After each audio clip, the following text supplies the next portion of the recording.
In July, CNN published what it billed as a bombshell about WikiLeaks founder Julian Assange. CNN claimed to show how Assange published stolen Democratic Party emails in the summer of 2016 in cooperation with the Russian government, all from his place of refuge in Ecuador's London embassy. In stunning new detail, hundreds of security reports, videos, and photos obtained exclusively by CNN and verified by an Ecuadorian intelligence official describe how Assange released stolen Democratic emails directly from the embassy and who he met with, world-class hackers and Russians tied to the Kremlin. Those who promoted Russiagate conspiracy theories naturally portrayed the CNN report as explosive. We had known that the intelligence community had said that WikiLeaks was operating as a cutout for Russian intelligence. We had never had any narrative before about how exactly they did it. We just had WikiLeaks denials. This new open source reporting puts in the missing pieces of not just that Russia tried to help elect Trump, and not just why Russia tried to elect Trump, but the actual nuts and bolts of how they did it. From the clandestine meetings, to the data transfers, to the disguises and the surveillance footage. But in reality, CNN's report was full of smears and errors. In fact, my next guest has counted 40 of them, and he is in a position to know. Fidel Narváez is a former Ecuadorian diplomat who served as consul and then first secretary at the Ecuadorian embassy in London from 2010 until July 2018, while Julian Assange was a political refugee there. Fidel Narváez has just published a new piece here at the Grayzone. It's called 40 Rebuttals to the Media Smears of Julian Assange by someone who was actually there. Welcome, Fidel, to Pushback. Talk to us first about why you decided to write this piece. As you point out, there are so many errors with it, it's hard to know where to begin. Thank you, Aaron. I'm very honored to be at your show. Well, there's so much misinformation. I would say there's so much defamation in the case of Julian. And there are not many people who come out who really know what happened in the embassy and set the record straight. As you said, I was there for 6 of the 7 years of Julian Assange stay in my embassy. I saw him every day, basically, for 6 years. In fact, we share a working space at the embassy. And I know, I have very privileged position to know what exactly happened there. What was the dynamic between him and the rest of the diplomatic personnel and the security company that was in charge of guarding the embassy. And basically there are so many smears and speculations and some false information in that report that somebody needed to set the record straight. Yeah. You know, it's interesting because the very first sentence of the CNN piece is such a giveaway. I'll read it to you. It says, new documents obtained exclusively by CNN reveal that WikiLeaks founder Julian Assange received in-person deliveries, potentially of hacked materials related to the 2016 election, during a series of suspicious meetings at the Ecuadorian embassy in London. So that one word right there in the very first sentence, potentially of hacked materials, that of course the rest of the article is attempting to show was given to Assange in these meetings by Russian intermediaries. That word potentially shows that CNN actually has no clue how Assange received the stolen emails that he published. Yes, they said potentially hacked materials, but I would say they don't even know that if he received any materials, not just the 2016 Democratic Party materials, any materials at all. There is no evidence, there is no proof. Every single meeting of Julian Assange seems to be suspicious for CNN, and especially the ones from Russian journalists or from Julian's friends who are into security of information, and they are called hackers by CNN.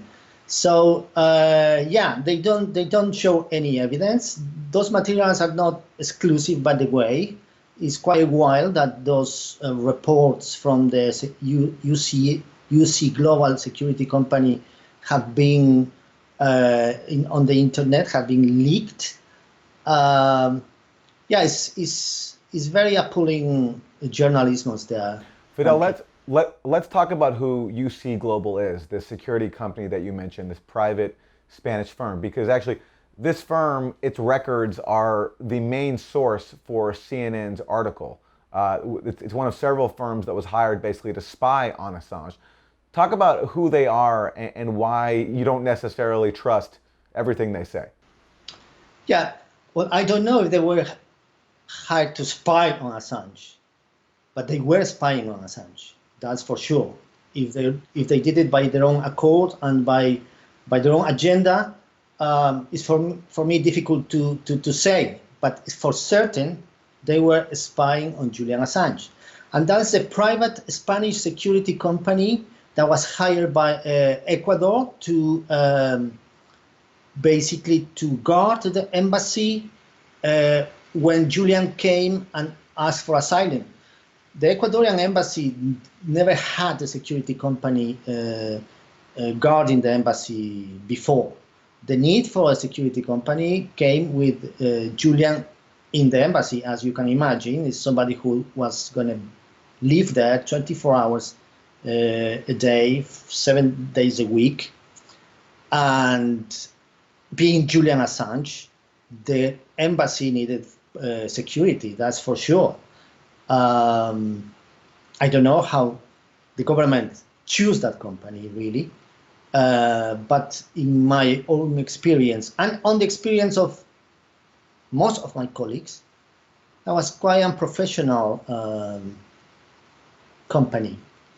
And in order to secure the employment in the same fashion that, for example, a dodgy doctor will tell you that you have more health problems than you really have, I think they pretty much exaggerated, misrepresented, and sometimes even fabricated events in the embassy, in the report, to secure the employment, to make you feel that you need them because there are problems in the embassy, which were marginal and isolated with the company, never with the diplomatic staff, never with the Ecuadorians. That was a very respectful relationship between Julian and the rest of the staff.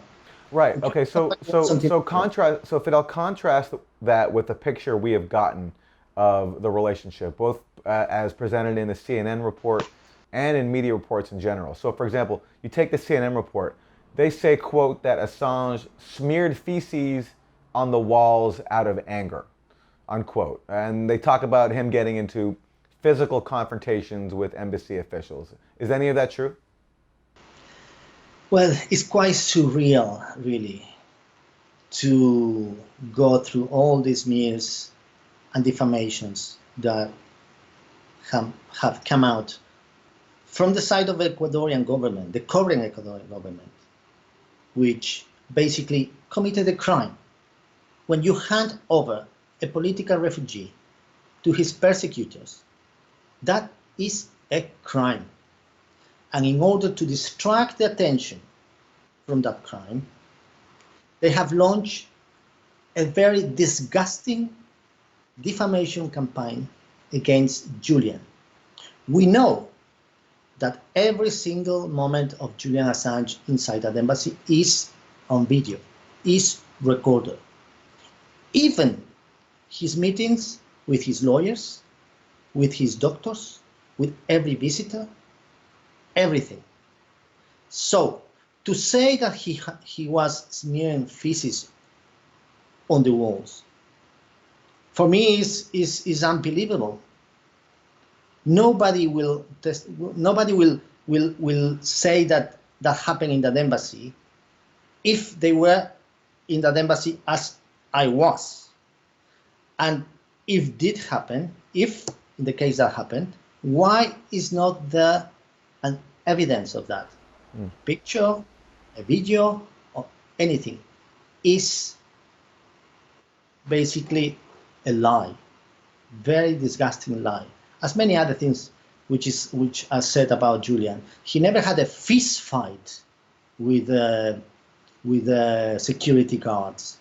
There were a couple of heated incidents in 2,500 days of Julian's stay there, given the conditions, given the lack of professionality of those security guards. There were a couple of isolated incidents, but never went as far as a fist fight, as CNN is reporting. All right, so let's go to more of what CNN says here. I want to play for you a clip from a video report that CNN put out in conjunction with its story about Assange. In stunning new detail, hundreds of security reports, videos, and photos obtained exclusively by CNN and verified by an Ecuadorian intelligence official describe how Assange released stolen democratic emails directly from the embassy and who he met with, world-class hackers and Russians tied to the Kremlin. So there we have CNN saying that Assange met with world-class hackers and Russians tied with the Kremlin. Giving an impression there that that Assange was meeting with hackers and Russians tied to the Kremlin in order to carry out this joint WikiLeaks Russia plot that Assange has been accused of. Fidel Narváez, you were there. Does that square with what you witnessed? Well, Julian Assange was a political refugee. He was not an inmate. The embassy was not a prison. He met with many, many people during those 7 years. Journalists, activists, dissidents,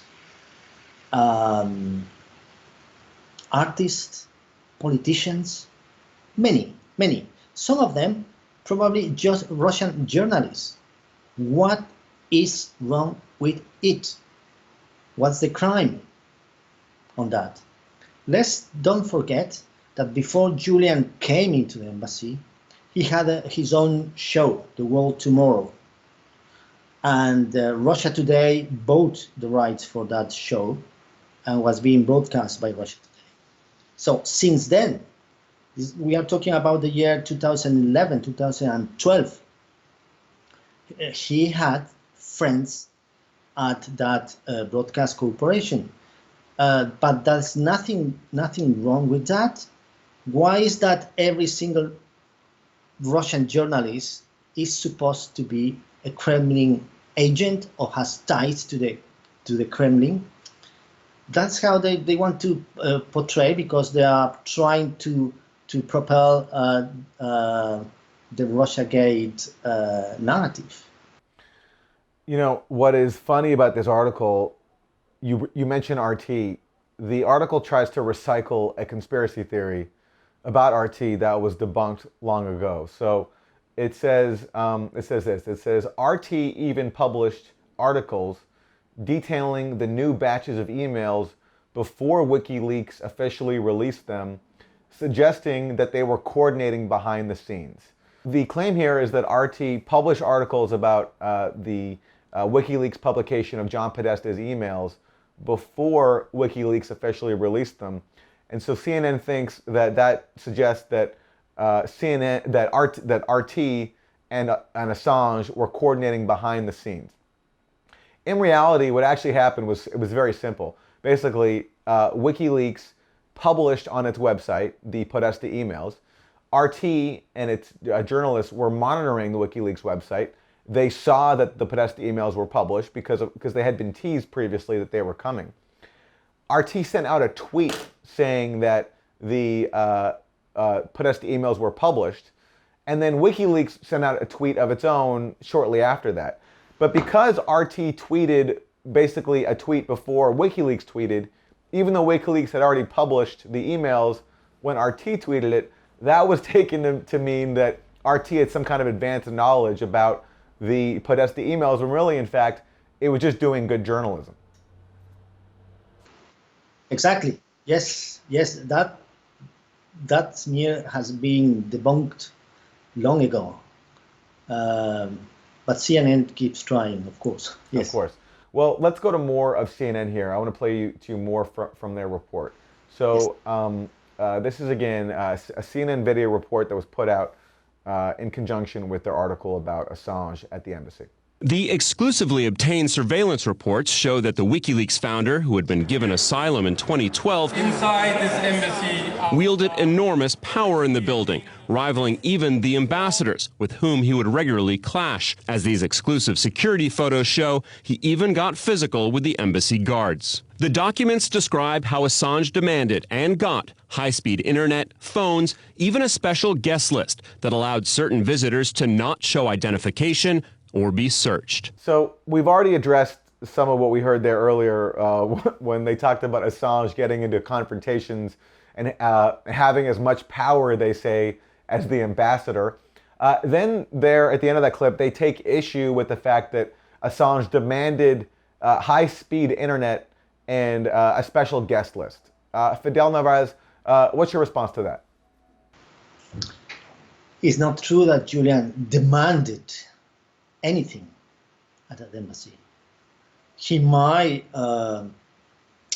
request, if possible, to have better internet. And it's not true that that Ecuador always provided what Julian demanded or what requested. Better speed internet is a need in the embassy, for the embassy as such. So it's funny that CNN calls a guest with privileges. Since when having internet is a privilege? Since when having visitors is a privilege? As I said, that was not a prison. That was an embassy. And Julian was not an inmate. He was a political refugee. Those were not privileges.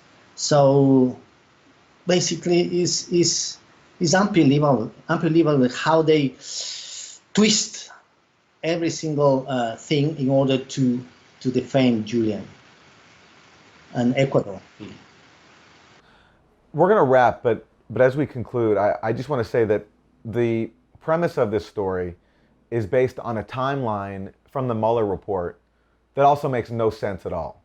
According to Mueller's timeline, Assange would have had to have received the emails from his supposed Russian source after Assange said he already had them, because Assange announced in early June that he had releases coming up on the Democratic Party, and it's only after that Mueller says that Assange made his first contact with the person, Guccifer 2.0, who Mueller says is a Russian cutout, who Mueller suggests, doesn't even state, Mueller suggests is the one who gave Assange the emails. And then, according to Mueller's timeline, Assange would have had something like 4 or 5 days to even vet all these emails before he actually published them, which is also an impossible amount of time because WikiLeaks takes time to verify all its documents, and there's no way Assange could have done this within 4 or 5 days. So even the timeline itself makes no sense. But again, this is something that gets ignored along with all the facts that, as you've been pointing out, get twisted in the service of a narrative to prove that somehow Assange and Russia are secretly in cahoots. So Fidel, as we wrap, you've spent a lot of time in the embassy. You know Assange, and just what are your thoughts now on what he's going through now? We just recently have had a series of statements from the UN Special Rapporteur on torture, condemning what Assange is going through. And I'm just wondering, as we wrap, your thoughts on the current state of Assange's ordeal. I'm really worried about Julian's fate. And everybody should be worried about that. Because if he goes, it will be a very bad precedent for any journalist, for freedom of expression, anyone. The reports from the UN special human rights rapporteurs are basically very, very, very strong, especially the one of the rapporteur on torture. The stay of Julian Assange of 7 years in the embassy had two clear periods. The first 6 years under President Correa, where Ecuador was really protecting him, despite any minor problems inside the embassy with the security company. Ecuador was protecting Julian Assange. And the last year and a half under Lenin Moreno, where Ecuador basically withdrew the protection and made everything possible for Julian to live at his own accord. So Julian, the last year was basically torture. He was isolated. He did not have internet. He did not have access to telephone. He didn't have visitors. At the very end, Ecuador imposed outrageous conditions for him as in a prison. So that took a lot of effect on Julian's physical health and also in his psychological health. I'm worried about him. And as you know, it's a political issue. And I don't think the United Kingdom has the strength to politically oppose United States. Traditionally, there was not sovereignty when the United States pressure the United Kingdom for something, and they are pressuring for Julian. They want his head, and I think only the solidarity that civil society can show probably will save Julian. I'm worried about him. Fidel Narváez is a former Ecuadorian diplomat, served in the embassy in London where Assange lived for many years as a political refugee. His piece for the Grayzone, which is up at thegrayzone.com, is called 40 Rebuttals to the Media Smears of Julian Assange by someone who was actually there. Fidel, thanks very much. Thank you.